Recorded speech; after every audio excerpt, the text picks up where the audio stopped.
안녕하세요. 오늘은 미국에서 lumbar puncture이라고 불리는 요추천자 시술에 대해서 이야기를 해볼까 합니다.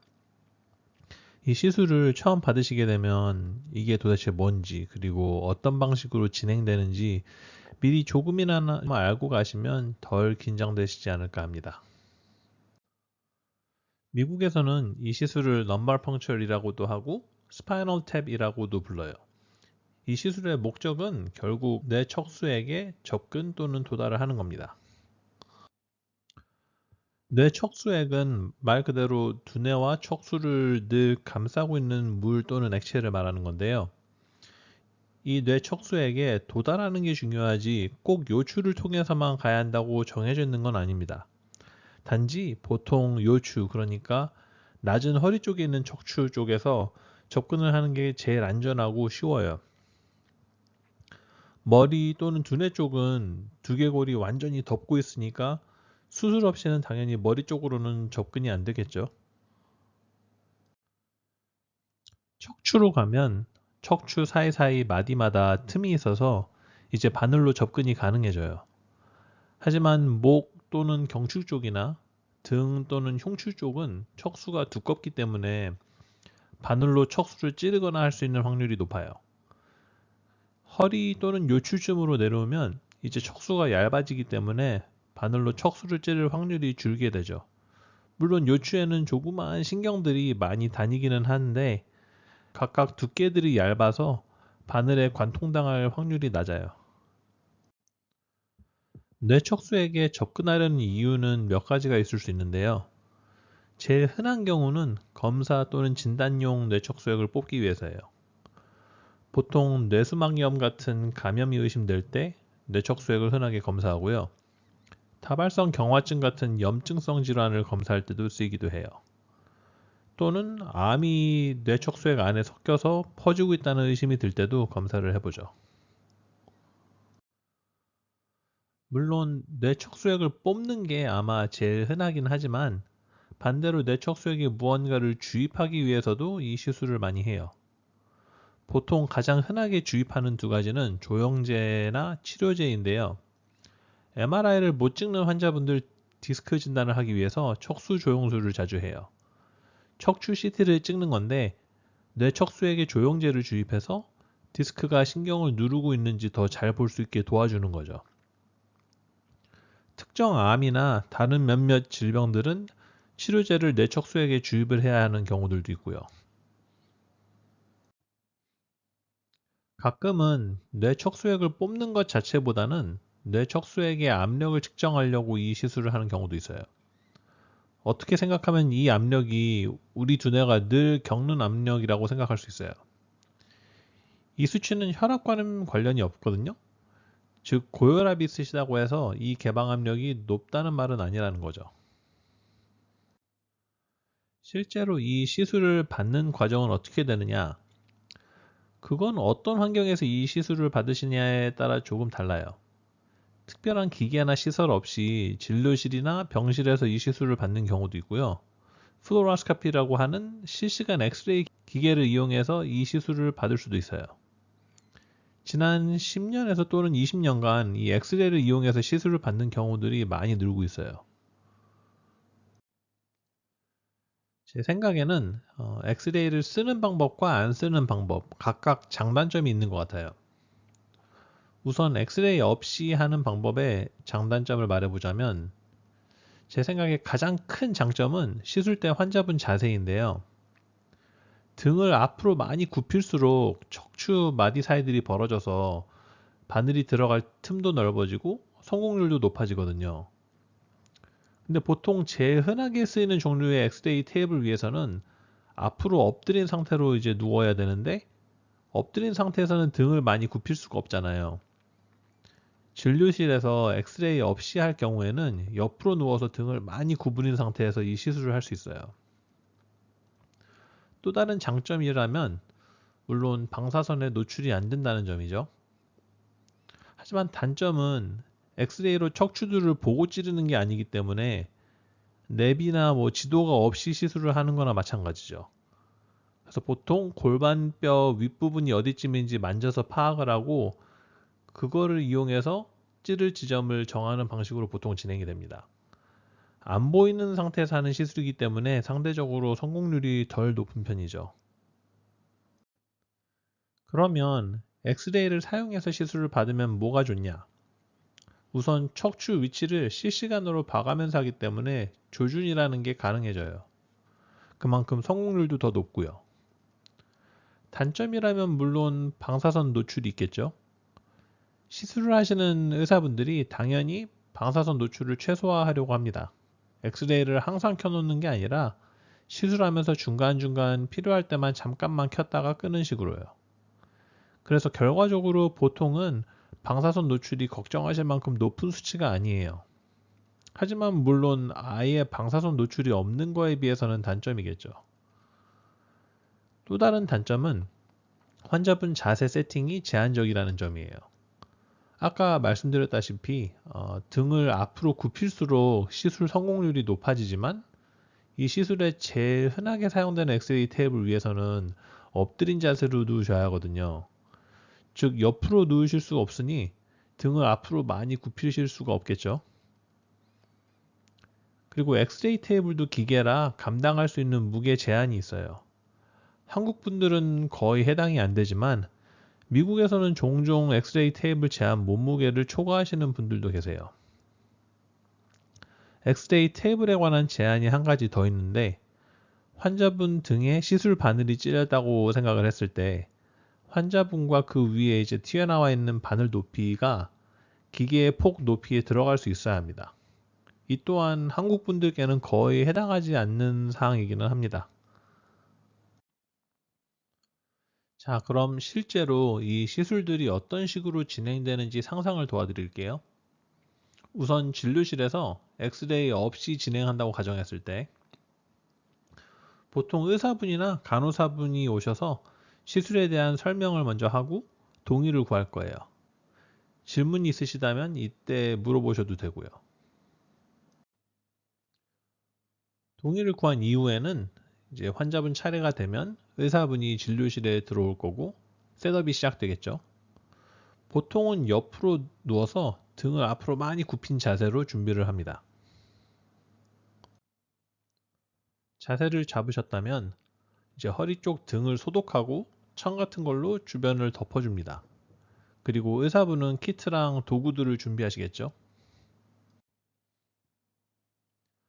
이제 모든 준비가 끝나면 부분 마취부터 시작을 합니다.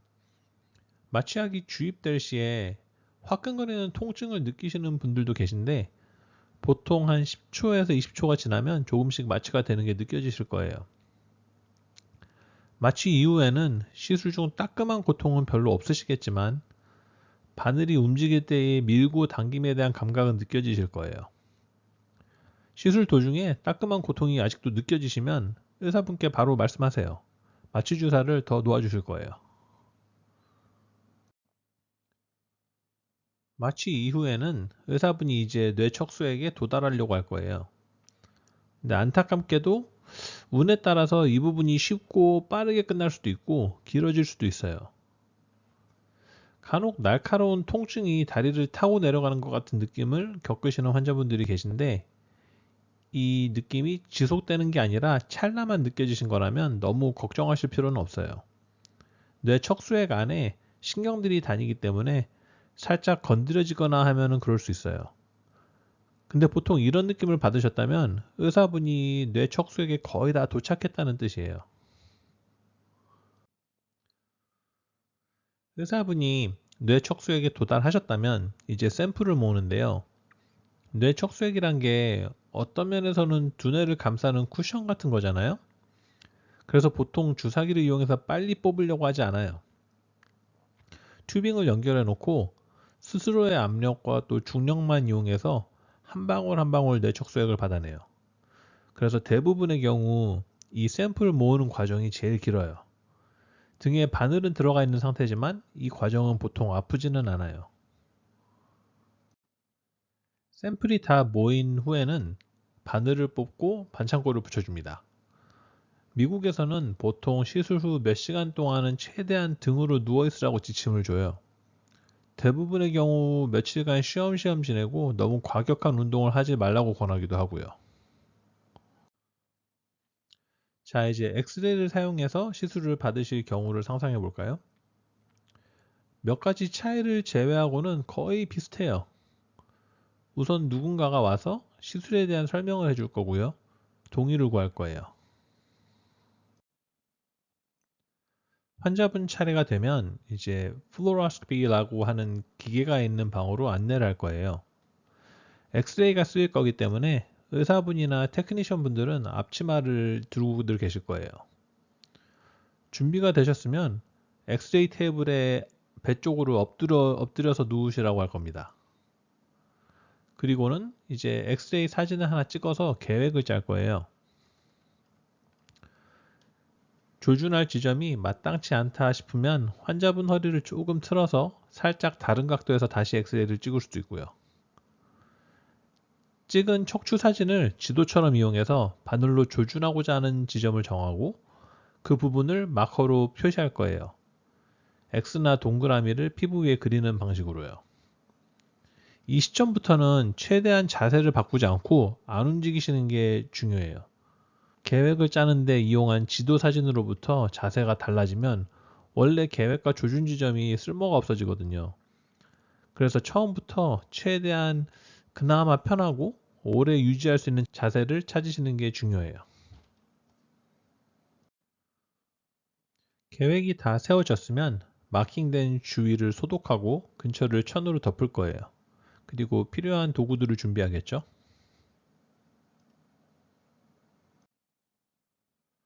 본격적인 시술의 시작은 역시 부분 마취부터예요.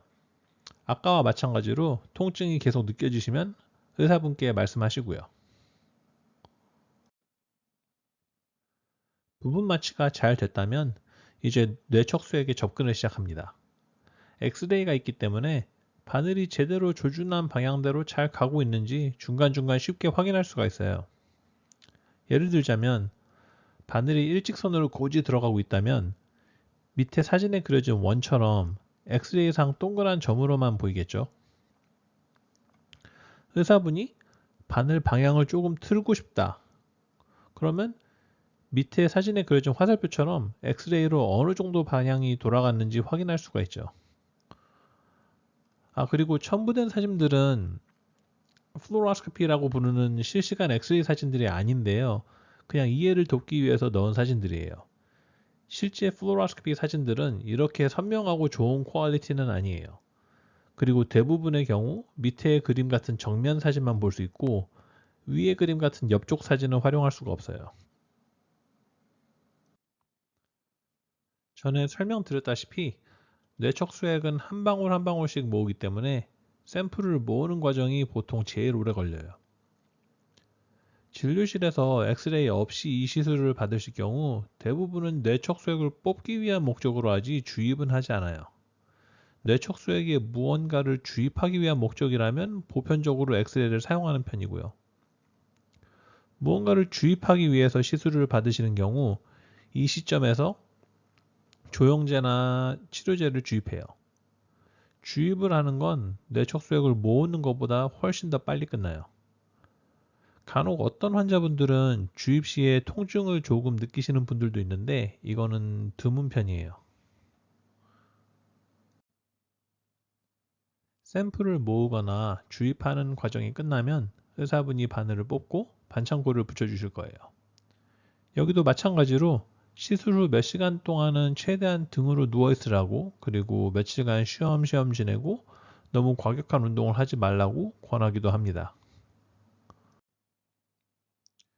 척수 조영술을 받으러 가셨을 경우에 이 이후에 엑스레이 테이블 위에서 몇 번 옆구르기를 시킬 거예요. 주입한 조영제가 잘 섞여서 퍼지게 해주기 위함이죠. 그리고 어느 척수 조영술을 받으시냐에 따라서 테이블을 기울일 거예요. 예를 들어서 경추 또는 목 쪽 조영술을 받으시는 경우에 테이블을 기울여서 머리 쪽은 낮추고 요추 또는 허리에 방금 주입된 조영제가 중력에 의해서 목까지 올라가게 하는 거죠. 중간중간 의사분이 엑스레이로 조영제가 목적지까지 잘 흘러가나 확인을 하실 거고요.